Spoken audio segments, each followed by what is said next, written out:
पथ के प्रदीप, बड़ा सुंदर शीर्षक है। इसकी छोटी सी कहानी भी आपको बता दूं कैसे यह किताब बनी। ओशो जब माथेरान में शिविर ले रहे थे और शिविर समाप्त हुआ, सब मित्र लौटने लगे। एक साधिका थी, सोहन बहन उनका नाम था। वो खूब रोने लगी भाव में। ओशो ने कहा कि तुम्हारे इन प्रेम भरे अश्रुओं के बदले में देने के लिए मेरे पास कुछ भी नहीं है, किंतु एक आश्वासन देता हूं, रोज तुम्हें एक पत्र लिखूंगा। और ओशो ने अपना आश्वासन निभाया। जबलपुर लौट के वो रोज एक पत्र लिखते थे। और ये पत्र सामान्य रूप से नहीं भेजे गए कि रोज डाक में भेजे जाते हों। कभी 5-6 पत्र इकट्ठे, कभी हफ्ते भर के, कभी 10 दिन के, इस प्रकार बहुत बहुमूल्य पत्र हैं। एक एक पत्र में जीवन के विविध आयामों के बारे में चर्चा है, साधना के विभिन्न मार्गों की तरफ संकेत है, इशारा है। सागर में एक सज्जन है, सेठ भगवान दास शोभालाल जैन, जिनकी फर्म है। वो ओशो से बहुत प्रभावित थे और उन्होंने जब इन पत्रों को देखा, उस समय केवल 11 पत्र ही लिखे गए थे उस समय तक, वो इतने प्रभावित हुए कि उन्होंने कहा कि मैं इसकी किताब छपवा के निःशुल्क वितरण करूंगा। उन्होंने 3000 कापियां छपवाई। वो पहला एडिशन है पथ के प्रदीप का। और सागर में और जबलपुर में जो जैन समारोह हुआ करता था तारण तरण जयंती पर, उसमें उन्होंने पथ के प्रदीप का पहला संकलन सबको निःशुल्क वितरित किया। फिर बाद में ओशो ने कहा कि ये आइडिया ठीक है, तो फिर सोहन बहन से कहा कि आप वो सभी पत्र सुरक्षित रखती जाना, जब 100 हो जाएं पूरे फिर उसकी किताब प्रकाशित करेंगे। तो ये मधुर कहानी है इस पत्र संकलन के पीछे। फिर जब ओशो ने देह त्याग के थोड़े दिनों पूर्व इस किताब का आखिरी एडिशन, नया एडिशन छप रहा था, उस समय ओशो ने उसमें एक सब टाइटल, उपशीर्षक और जोड़ा, पथ के प्रदीप जला तो दिए हैं, जलाए रखना। हर गुरु अपने शिष्य से यही कहना चाहता है। कुछ इसी प्रकार का संकेत क्रांति बीज का उपशीर्षक देते हुए ओशो ने किया था। क्रांति बीज, मैं तो बो चला, देखना तुम कि बीज बीज ही ना रह जाए। तो हम शिष्यों के जीवन में हमारे जीवन पथ को प्रदीप्त करें, यह पत्र इस आशा और उम्मीद के संग इस शिविर का आयोजन किया जा रहा है। एक एक पत्र अपने आप में बहुमूल्य है। आज मैं आपको एक पत्र पढ़ के सुनाता हूं। पथ के प्रदीप का 12वां पत्र। मैं से बड़ी और कोई भूल नहीं, प्रभु के मार्ग में वही सबसे बड़ी बाधा है। जो उस अवरोध को पार नहीं करते, सत्य के मार्ग पर उनकी कोई गति नहीं होती है। एक साधु किसी गांव से गुजरता था। उसका एक मित्र साधु भी उस गांव में रहता था। उसने सोचा कि उससे मिलता चलूं। रात आधी हो रही थी, फिर वह मिलने गया। एक बंद खिड़की से प्रकाश को आते देख उसने उसे खटखटाया। भीतर से आवाज आई, कौन है? उसने यह सोचकर कि वह तो अपनी आवाज से ही पहचान लिया जाएगा, उसने कहा, मैं। फिर भीतर से कोई उत्तर न आया। उसने बार बार खिड़की पर दस्तक दी, पर कोई उत्तर न आया। ऐसा लगने लगा कि जैसे यह घर बिल्कुल निर्जन है। उसने जोर से कहा, मित्र, तुम मेरे लिए द्वार क्यों नहीं खोल रहे हो और चुप क्यों हो गए हो? भीतर से कहा गया, यह कौन नासमझ है जो स्वयं को मैं कहता है, क्योंकि मैं कहने का अधिकार सिवाय परमात्मा के और किसी को नहीं है। प्रभु के द्वार पर हमारे मैं का ही ताला है। जो उसे तोड़ देते हैं वे पाते हैं कि द्वार तो सदा से खुले ही हुए थे। ये प्यारे वचन ओशो के। एकमात्र दीवार मनुष्य और परमात्मा के बीच में जो है वह अहंकार की है, ईगो की है। अन्य कोई बाधाएं नहीं है, किंतु हम खुद अपने अहंकार को पुष्ट और मजबूत करने में संलग्न रहते हैं। यहां तक कि वे लोग भी जो परमात्मा की खोज में चले हैं, वे और दूसरे नए ढंग से अहंकार को सुसज्जित करने लगते हैं। सावधान, ओशो कह रहे हैं सबसे बड़ी भूल, या कह लो एकमात्र भूल, वो है अहंकार। मुल्ला नसरुद्दीन के एक घटना याद आ रही है। एक आदमी एक ऑफिस में पहुंचता है और वो अपनी रंगदारी बताने के लिए, दादागिरी बताने के लिए सामने बैठे क्लर्क से कहता है कि मुख्यमंत्री मुझे जानते हैं, मेरा काम जल्दी से कर देना। यहां तक कि प्रधानमंत्री भी मुझे जानते हैं, और तो और राष्ट्रपति से भी मेरा नजदीकी रिश्ता है। वो सामने बैठा वाला क्लर्क अकड़ के जैसा बैठा था वैसा ही बैठा रहा, और ज्यादा अकड़ गया। उसने कहा इन सबसे कुछ ना होगा, क्या मुल्ला नसरुद्दीन आपको जानता है? उस आदमी ने कहा क्षमा करिए, नाम मैंने कभी सुना नहीं, कौन है नसरुद्दीन? उस क्लर्क ने कहा मैं हूं। अगर मैं नहीं जानता आपको तो कोई चीज काम नहीं करेगी।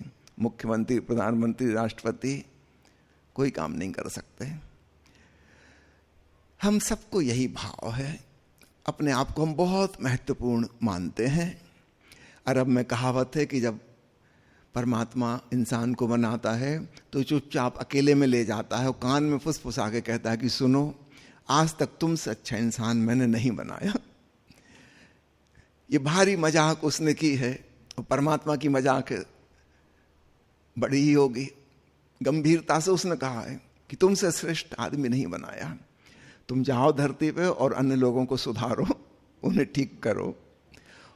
अभी परमात्मा की मजाक हम उस भाव से ही आते हैं इस जमीन पे कि लोगों को ठीक करने आए हैं।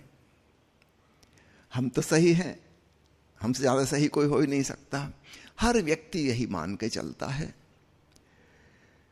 परमात्मा ने मजाक नहीं की है, लेकिन हमारे भीतर जो अहंकार है उसका दृढ़ विश्वास है यही कि ठीक की परिभाषा यानी मैं, गलत यानी दूसरे।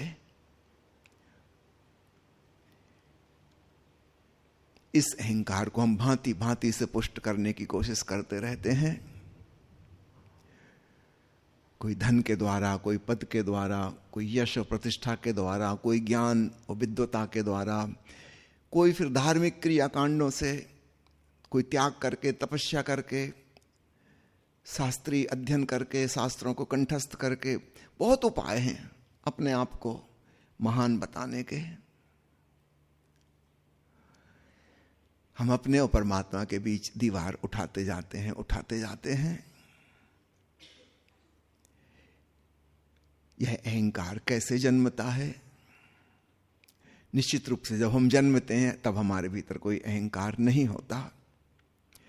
फिर धीरे धीरे धीरे हम सम्मोहित होते चले जाते हैं। सबसे पहले परिवार के लोग एक खास नाम से आपको पुकारते हैं, बार बार रिपीट किया जाता है। शुरू में आपको समझ में नहीं आया कि आपका नाम है, लेकिन जब बार बार वह नाम लिया गया, आपको लगने लगा कि ये मैं हूं। पहला आइडेंटिफिकेशन बनना शुरू हुआ कि ये नाम मैं हूं। फिर इस नाम के संग जुड़ी अन्य सब बातें, इस परिवार का धर्म, संप्रदाय, इनकी मान्यता, इनकी फिलॉसफी, धीरे धीरे वो हमारे जहन में समा गई और सबसे हम आइडेंटिफाइड होते गए कि यह मैं हूं। रंग रूप, जाति, फिर स्कूल जाने लगे, पढ़ने लगे, फिर कोई खास प्रकार की शिक्षा ग्रहण की, कोई खास प्रोफेशन अपनाया। वो सारा ज्ञान, वो जानकारी मन में बैठती चली गई, उसके साथ हमने जोड़ लिया कि ये मैं हूं। किसी से पूछिए आप कौन है, वो तुरंत अपना प्रोफेशन बता देगा कि मैं फला फला हूं। बहुत सारे आइडेंटिफिकेशन, देश के संग, राष्ट्र के संग, भाषा के संग, हमारा अहंकार बड़ा रूप ले लिया। शुरुआत हुई थी नाम से, धीरे धीरे और बहुत सारी चीजें जुड़ती चली गई, घनिष्ठ अहंकार हो गया। ये मैं हूं। यह हिप्नोसिस है। हमारी चेतना दर्पण की तरह है, उस आईने के सामने जो भी गुजरती हैं चीजें, उसका रिफ्लेक्शन, उसकी छवि बनती है भीतर, और आईने को वहम होने लगता है। अगर वो छवि बहुत देर तक स्थिर रहे तो ऐसा लगने लगता है कि यही मैं हूं।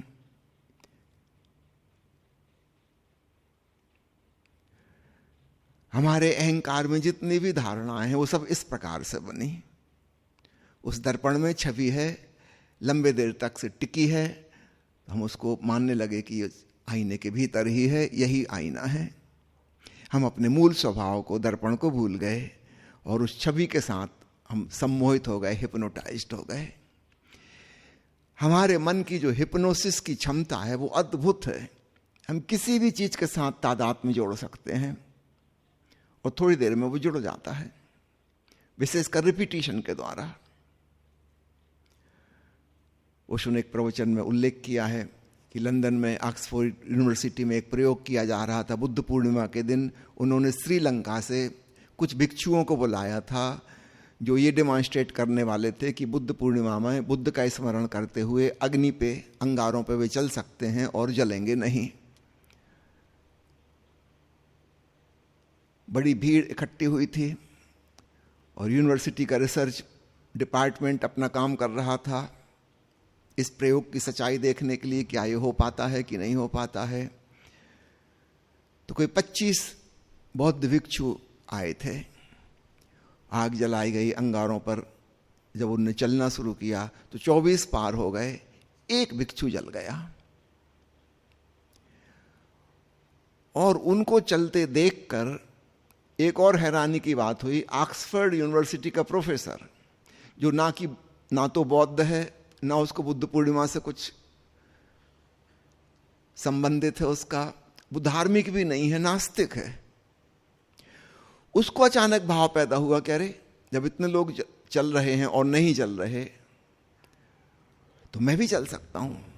उसके अंदर एक विश्वास, एक श्रद्धा पैदा हुई और वो भी चल गया और नहीं चला। बाद में रिसर्च वालों ने उनका मनोविश्लेषण किया, क्योंकि ये बहुत हैरानी की बात थी। वो 24 बौद्ध भिक्षु तो मानते थे कि भगवान बुद्ध उनकी रक्षा करेंगे, ये आदमी तो नास्तिक है, तो ना तो बुद्ध इसकी रक्षा करने वाले, ना ईसा मसीह करने वाले हैं, इसकी कोई रक्षा करने वाला है नहीं। लेकिन सिर्फ उसका भाव देख के इन लोगों को चलते हुए उसने कहा अरे तो मैं भी चल सकता हूं। वो चल गया। और जो भिक्षु जल गया था, जब उसका मनोविश्लेषण किया गया तो पाया गया कि उसके अंदर श्रद्धा नहीं थी। वो सिर्फ इंग्लैंड घूमने के लिए इस ग्रुप में आ गया था। भीतर भीतर उसको शक था। उसके शक की वजह से वो जला। तो 24 अपनी श्रद्धा की वजह से, सम्मोहन की वजह से नहीं जले। इनकी पूरी मान्यता था कि नहीं चलेंगे, ऐसा मानते थे वो, तो नहीं चले।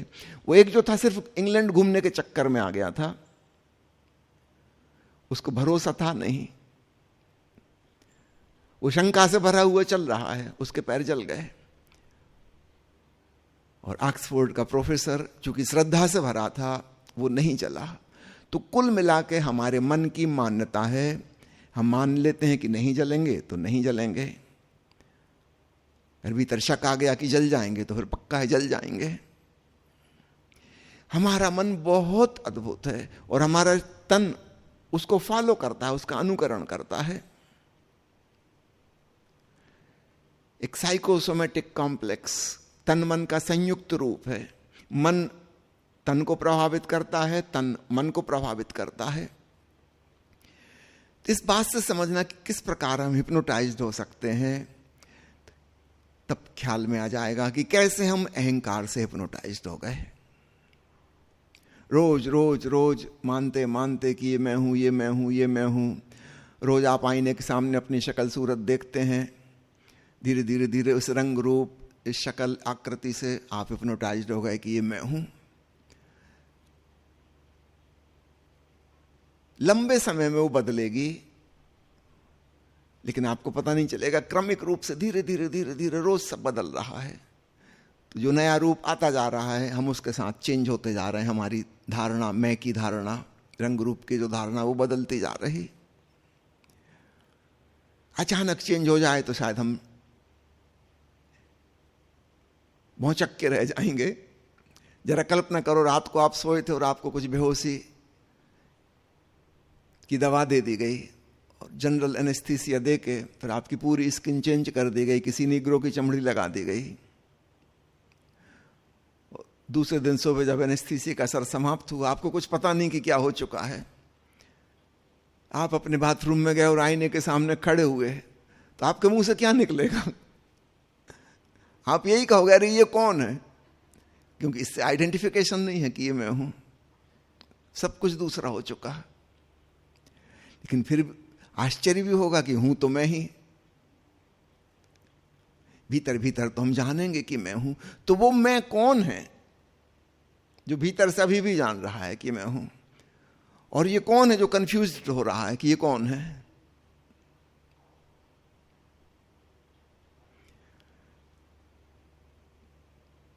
काश इस अहंकार के प्रति हम सजग हो जाएं तो हम पाते हैं कि वास्तव में यह है ही नहीं, सिर्फ मान्यता थी, एक विश्वास, एक अंधविश्वास। ओशो के एक प्रवचन में एक बहुत अद्भुत कहानी आती है जो इस बात को और भी खूब अच्छे से उजागर करेगी। एक सम्राट एक प्रसिद्ध जैन मास्टर के पास पहुंचा और उसने कहा कि मैंने सुना है कि आप आत्मदर्शन करा देते हैं या परमात्मा से मिला देते हैं या परम सत्य का ज्ञान करा देते हैं, तो मैं भी चाहता हूं, क्या मैं ईश्वर से मिल सकता हूं? मैं बहुत लोगों के पास गया हूं और किसी ने भी मुझे संतोषजनक उत्तर नहीं दिया। उस जैन मास्टर ने कहा, ये बताओ अब भी मिलना है तुरंत? अब तो सम्राट चौंक, आज तक किसी ने ऐसा उससे कहा नहीं था। जैन मास्टर ने कहा, अब भी तुरंत मिलना है कि थोड़ी देर बाद? इस तैयारी से तो वो सम्राट आया नहीं था, लेकिन अब कह के फंस गया था, मना भी नहीं कर सकता था। उसने कहा, अभी मिलना चाहता हूं। उस जैन फकीर ने कहा, ऐसा करो, तुम एक कागज पेन उठाओ, इस पे अपना परिचय लिख दो, तुम कौन हो, ईश्वर के नाम एक पत्र लिखो, उसमें लिखो कि मैं कौन हूं जो मिलने आया हूं, मैं वह पत्र ईश्वर तक पहुंचा दूंगा, फिर वहां से तुरंत तुमको बुलावा आ जाएगा, मिलवा दूंगा। डरते डरते उस सम्राट ने अपना परिचय लिखा, मैं फलाने देश का राजा हूं, ये हूं वो हूं, मेरी कुल मेरा फलाना है, जाति ये है, इतने सालों से राज्य कर रहा हूं। और राज्य के बारे में उसने कुछ कुछ लिखा, क्या शिक्षा अर्जित की है, कौन कौन सी कुशलता आती है, अपना जो भी परिचय वो देना चाहता तो उसने एक पेज में लिख दिया। जैन मास्टर के पास लाया कि ये रहा मेरा परिचय, ईश्वर तक पहुंचा दीजिए। जैन मास्टर ने पढ़ा, उसने कहा कि क्षमा करिए, ये जो आपने नाम लिखा है इसमें, ये नाम तो आपके माता पिता ने दिया होगा। उनका नेचुरली मेरे माता पिता ने नाम दिया। तो उसने कहा, ये तो संयोग की बात है, माता पिता कुछ और नाम भी दे सकते थे। उसने कहा, हाँ दे सकते थे। तो उसने कहा, फिर ये तो आप नहीं हो। ये जो आपने लिखा कि फलान देश के राजा हो, कल को मान लो कोई दुश्मन आक्रमण करे और आपके देश को वो जीत ले और आप एक साधारण व्यक्ति हो जाओ, कहीं के सम्राट ना बचो, तो क्या आप नहीं होगे? उस सम्राट ने कहा, मैं तो तब भी मैं रहूंगा, इस देश का राजा मैं नहीं रह जाऊंगा, लेकिन मैं ही रहूंगा। उस जैन फकीर ने कई प्रश्न पूछे कि अगर ये चीज हटा ली जाए, वो चीज हटा ली जाए, क्या तुम नहीं रहोगे? उनका, मैं तो मैं रहूंगा। फिर उसने कहा, इस पत्र में तुमने जो आइडेंटिफिकेशन अपना लिखा है, परिचय, इसके द्वारा तो परमात्मा तुमको नहीं पहचान सकेगा, क्योंकि ये तो सब कोइंसिडेंटल, संयोगिक बातें हैं, ये सब बदली जा सकती हैं, कभी भी चेंज हो सकती हैं। तुम अपना ठीक ठीक परिचय लिख के दो, तुम हो कौन, ताकि मैं बता सकूं कि कौन मिलने आया है। जाओ फिर से उस कमरे में एकांत में बैठो, उन चीजों को छोड़ दो जो कि बदली जा सकती हैं, क्योंकि उनका कोई मतलब नहीं, वो तो संयोग की बात है। एग्जैक्टली बताओ तुम हो कौन। ये तरकीब काम कर गई। वो गया उस एकांत कक्ष में, फिर से पेन कागज लेके बैठा, लेकिन अब तो बड़ी मुश्किल हो गई थी। जितना चिंतन मनन किया उतना ही पाया कि मैं जो भी अपना परिचय लिख रहा हूं वो बिल्कुल संयोग की बात है, वो तो कभी भी बदल सकता है। आज मैं अमीर हूं, कल को हो सकता ना रहूं। आज मैं सुंदर हूं, कल को हो सकता ना रहूं। सब चीजें बदल सकती हैं। किस चीज को परिचय कहूं? एक सन्नाटा छा गया, मन चुप हो गया, क्योंकि इसका कोई उत्तर ही नहीं दे सकते थे। और उस शांति में, उस सन्नाटे में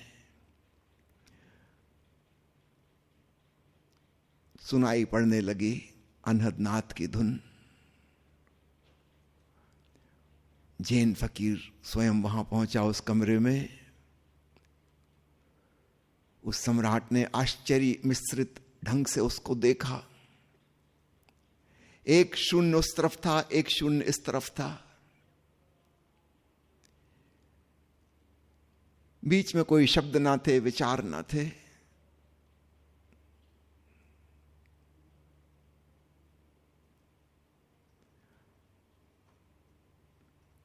वह सम्राट फकीर के चरणों में झुक गया। उसने कहा कि धन्य है, आपने मिलवा दिया,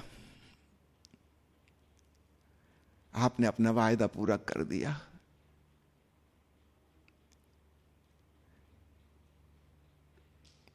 शायद हमने कभी खोजा ही नहीं है कि मैं कौन हूं। अगर हम ठीक से खोजेंगे मैं कौन हूं, तो हम भी उसी सम्राट की स्थिति में पहुंच जाएंगे जहां मैं तो नहीं मिलेगा, अहम खो जाएगा, और जो रह जाएगा वो रह जाएगा ब्रह्म, ब्रह्म का नाद, बस। ओशो का यह कहना कि अहंकार ही एकमात्र बाधा है, भीतर गौर से टटोलो, देखो। ओशो की यह बात भी मानने की जरूरत नहीं है, स्वयं खोजना कि वास्तव में मैं कौन हूं। ठीक है, दूसरे लोग मुझे नाम से, प्रोफेशन से, जाति से, देश से जानते हैं। वो पासपोर्ट में, आधार कार्ड में जो परिचय लिखा है उसको अन्य लोग जानते हैं, लेकिन मैं तो सीधा सीधा अपने को ही जानूं। समाज के लिए उपयोगी है पासपोर्ट, आधार कार्ड, लेकिन भीतर वह काम का नहीं। भीतर मेरी वास्तविक सत्ता क्या है, उसको सीधा खोजूं। और खोजते खोजते हम पाएंगे वह तो नहीं मिला जिसे हम खोजने निकले थे, लेकिन कुछ और मिल गया। अहम विदा हुआ, ब्रह्म उजागर हुआ।